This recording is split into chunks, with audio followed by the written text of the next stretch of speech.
They send it to a kid who won't be getting Christmas gifts. How cute is that? They actually made me feel good about it. Good morning, Fearless fam. For breakfast this morning, I am having banana ice cream. And before you're like, well, you can't have ice cream for breakfast, this is actually just 3 frozen bananas blended together with water and about a tablespoon of peanut butter. So it's really, really filling breakfast.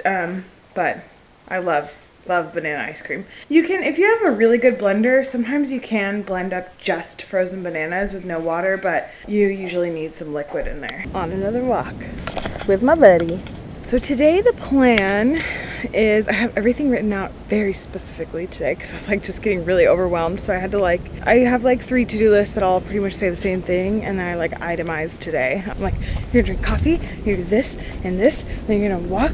So basically I'm out on a walk right now with Abe to tire him out because I need to go drive to Burlington, which is a nearby town. A lot of you probably have heard of Burlington Coat Factory. There's no relation. But there is a Burlington Coat Factory in Burlington. But I have to go to Burlington to drop off this box of Christmas gift donations, and I'll explain more maybe in the car, and then kind of show you what goes into it. We do this every single year that I can remember. My mom always had us do this as a kid, so I'll explain more about that later, but we're gonna enjoy our walk for now.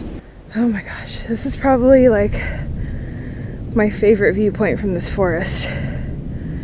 Well, one of them. I've got a little ways to climb still. I'm gonna go check out this area that my mom said had a forest fire, which I don't remember ever seeing any forest fires when I was a kid here. So the trail's closed. Looks like late August 2016. Why are you so nervous? Let's go this way instead. Crazy. Also, I don't think I've told you guys this yet. There's actually a lake here. There's a lake I doubt you can see it, but I can see the lake from here behind me. And we have kayaks. We tend to go kayaking when it's a little warmer, so November is not exactly ideal, but last year I wanted to go kayaking so bad that I insisted we go even though it had snowed. So my mom and I waded through snow and then got in the kayak, and actually it was really fun. You have to step in the water for at least a second, and it was cold, as you can imagine. Okay, this lake, you don't want to go swimming in it.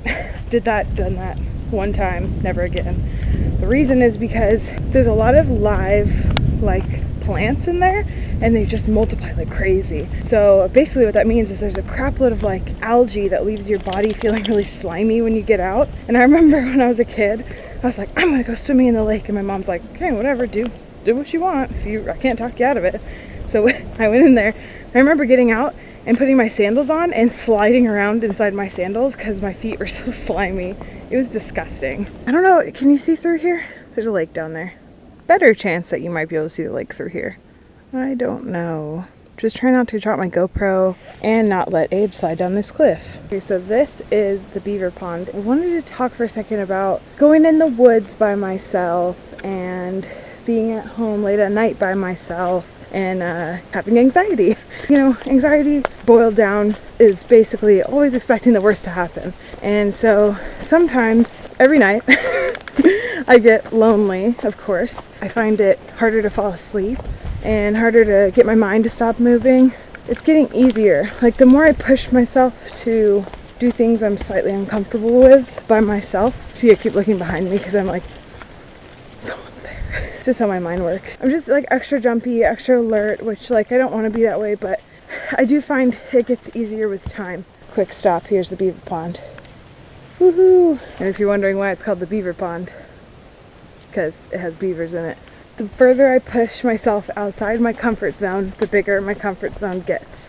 Weirdly enough, I think I'm less scared of traveling than being by myself. I don't know, that's kind of strange. I don't really have a conclusion for this. I just wanted to let you guys know that if you live by a cool foresty area, or you want to go to a movie by yourself, or you're gonna be home alone in a big house by yourself for a week. Keep looking behind you. No, I'm just kidding. That's not what I want. What I mean is, you're not alone. I do it too. Definitely an anxious person. I'm not immune to it. Also, Abe is very anxious. He's freaked out because this isn't a trail that he goes on very often, even though these are the same woods he goes in every day. He keeps wanting to pull me home because he's all anxious. So he's probably not the best dog for me, but in a weird way, we work well together. We're both attention seekers and we're both really anxious. It's kind of funny. It is good to have Abe around because he helps keep me like in a routine, you know, like making sure I'm eating well and sleeping well and, you know, getting out and exercising. I think oh, here's some proof that beavers are here. Yep. Proof. I guarantee you a human did not bite that. Or a dinosaur. That's all beavers. Yep. I'm not exactly sure why they were trying to make it fall, but they did it. They like chewed it. It fell. Then the parks department came, and basically what they'll do is they'll cut the tree on each side of the trail. So then there's like 2 pieces of tree instead of 1 blocking the trail. And they just kind of like let it chill in the woods. But yeah, I'm gonna guess the beavers have like a home or at least an entry exit point into where their home is down there. Abe's gonna pee on it. I hope that all made sense. Basically, having a dog is good for my mental health, even though my dog has mental health problems. And being alone is scary, but it's good to learn how to be alone well and relish it. So I'm trying to do things that nobody ever wants to do with me, like make a roasted vegetable soup. Like no one ever wants to try out weird vegan recipes with me, so I'm gonna try out another one tonight. How cool does this tree look? It reminds me of like Ferngully. So cool. As always, I was moving slower than expected. Oh, I still have time. I have 3 hours to complete a mission. Basically, there's this charity called Samaritan's Purse. Every year they do a thing called Operation Christmas Child. This is in no way sponsored. So, what you do is you take a regular sized shoebox, and you pack it full of stuff. I realize this one is not full, and that's what the mission is. And they send it to a kid who won't be getting Christmas gifts this year, basically. So it's you know, underprivileged kids around the world. They do it globally, so they do it all over. I mean, I've seen shots from Central America, Eastern Europe, Africa, India, like all over the place. So basically you need school supplies, personal items, toys, clothing and accessories, and a wow item. So that's something like that they'd be super excited about. So I want to find some kind of Hot Wheels accessory to make this like something really cool, like a car track or something. I think would be really fun. So I'm going to go to Target right now, and I'm going to fill up. I have a box for a boy. So there's 3 different age ranges. You pick girl, boy, and then the age ranges are like 2 to 4, 5 to 9, and 10 to 14. So I'm doing a 5 to 9-year-old boy and a 10 to 14-year-old girl. For the girl, we have like a couple different like Hello Kitty things, a bunch of ribbon, scissors, a cool mirror, all kinds of stuff. And this box is way more full looking, and that's because the box is smaller. So all I'm gonna get really for her is I'm gonna get some more like personal hygiene stuff. I'm gonna get like a toothbrush and toothpaste for each one, and then I'm also gonna get a wow item for each one. And I think for the wow item for the girl one, I'm gonna do a shirt, like something really cute, some cute like, I don't know, 10-year-old shirt. I don't know what 10 to 14-year-olds like, so I'm gonna go bigger rather than smaller probably. Maybe a dress would work best. Yeah, gotta go to Target, fill up these boxes with what I need, go drop them off at a church in Burlington called His Place, and then I'm gonna go to Fred Meyer after that and get groceries. So let's go. I want you to know. Fun fact, that's where I bought my wedding dress. What? That's so funny. You know what? Actually, I think I bought my homecoming dress there too for freshman year of high school. Ooh, that's a trip. Definitely spent more than I meant to, but I'm just not a very good bargain shopper like my mom is. Okay, so let's see what we have. I don't know if you're supposed to like take off tags and stuff. So for the little boy, for clothes, he's got hat, gloves, and some cool sunglasses. Then I also got him a tambourine, because who doesn't want a tambourine? Toothpaste, toothbrushes. And on a completely different note, candy. So his wow gift, if you want to call it that, that's what they call it on the internet, is Hot Wheels cars and tracks for them. So he can like have races with his friends and stuff. And then he's also getting like a little ball. And I thought this hat was pretty sweet. Teenage Mutant Ninja Turtles. So his box is done. And then for the little girl, she's got a lot of random stuff in here. Toothbrush and toothpaste, Airheads, all this ribbon. I love this Hello Kitty bag. I think this is so cute. I love this. I got her a dress. I went bigger rather than smaller because I don't know, and I mean at the very least she'll grow into it. So I got her this cute polka dot dress. It's got a pink zipper on the back. I think it's so adorable. And then I got this little hair accessory. It's a little like flower clip and it goes with the dress. How cute is that? I love it. Okay, I had to switch the boxes because it ended up being that the girl's dress ended up being like too big. So I put it in the big box and the little boy's in the small box. And they both look full when you open them. So it's perfect. I'm gonna go drive to the church now where they're doing the collection and go drop them off. We've got a huge sign up here that says Operation Christmas Child Collection Centers. It's always really anticlimactic when you drop it off. Like you give them, they're like, okay, thanks, bye. And you're like, I spent all this time thinking about it, but it's fine. That's the way it is. Still makes you feel good though. Okay, that was really sweet. I went in there and there was like stuff in the way, so I didn't know where to go, and they were all teasing each other, and it's really fun. It was a bunch of like older ladies and guys that can lift a lot. They had a lot of donations in there. It's cool. It's really well set up. It's awesome. They actually made me feel good about it. I filled it all out on behalf of my mom because most of the stuff's from my mom, and I wouldn't do this stuff without her, so I just filled it out. I don't know if she gets some kind of like tax write-off, or I have no idea. The boy that I bought it for, like I said, they have 3 age groups, and the oldest is 10 to 14. And they said 10 to 14-year-old boys are the hardest boxes to collect. And the box that I put together, I asked them, I was like, does this seem more like it's for an older boy or like a 5 to 9-year-old boy? There was nothing in there that like made it a younger kid, like no clothes or anything. So they were like, let's make it a 10 to 14-year-old boy because they just have trouble with that. So I feel good because we got 2 older kid boxes. They're the harder ones to get collections for. You know, everyone wants to shop for the little babies and everything. So yeah, so I feel good about that. That was really fun. My grandparents actually one time volunteered for this organization at one of the like packing centers. So basically the way it works is all over the country there's collection centers. So this is a collection center. So they take people's donations in boxes. Then the collections get sent to a packing center. And the packing center is where they actually go through the boxes and make sure that things are age appropriate.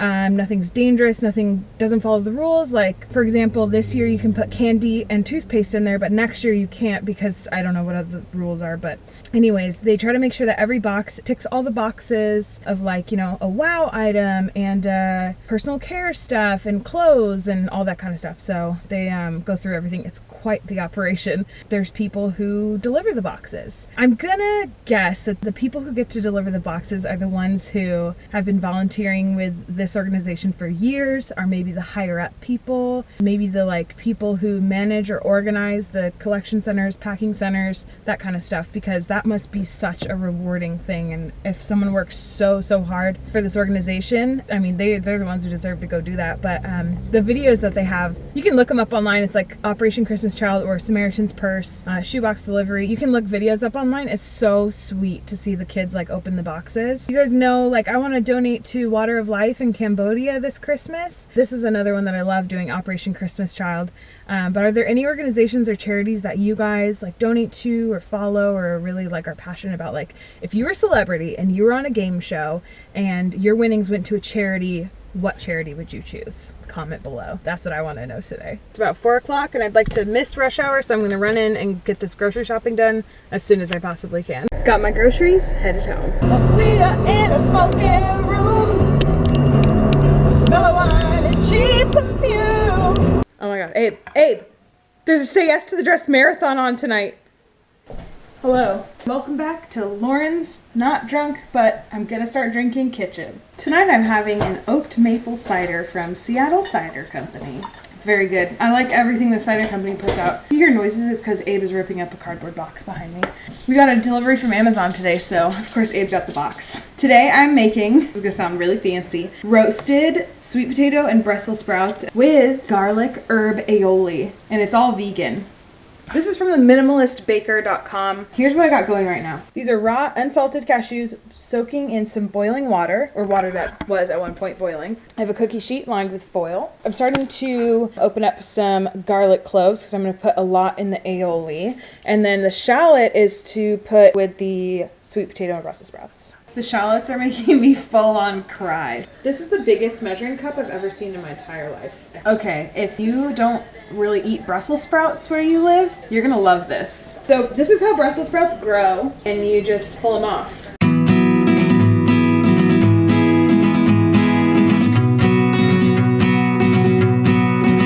I've got my oven preheated, put some chopped garlic on here, not minced. Then I have some minced garlic, and I know I did a really like chunky, but whatever, I don't care. Shallots, Brussels sprouts, and sweet potatoes in it, and I'm gonna toss that in oil, salt, pepper, and whatever spices I want, and then I'm gonna throw that whole mixture on here and bake it for about 35 minutes, moving it around to make sure it browns evenly. Okay guys, so I have a measuring cup with garlic. I know it seems odd. Garlic, water, lime juice, sage, and thyme. And then I understand there's a lot of ingredients. I feel hella fancy right now.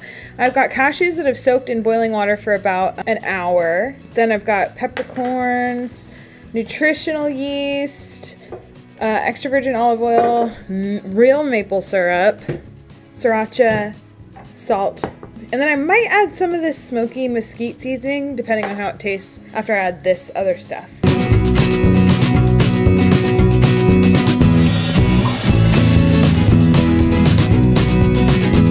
Okay, I ended up blending and tasting and figuring it out as I went, and this shit is so good. I'm trying to thin it out though. I don't know, I might just stop because it's really freaking tasty, so yeah, I'm just gonna stop.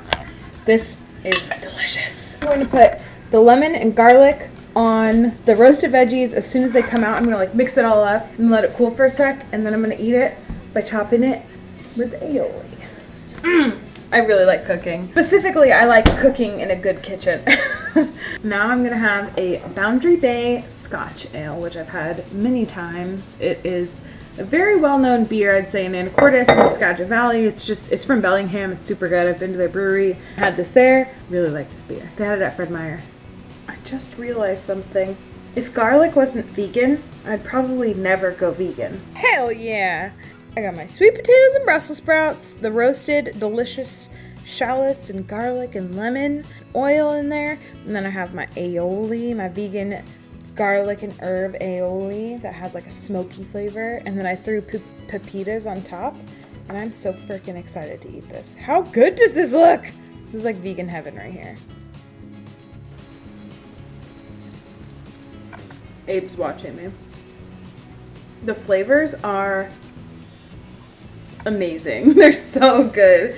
The texture, not great. I need to like put this on a crostini or something, you know what I mean? I'm watching Chopped right now also, so I'm feeling very inspired, but I'm gonna eat this now. Goodbye. I'm eating a lot and now I'm going to relax. Thanks for watching today, guys. I will see you tomorrow. Okay, bye.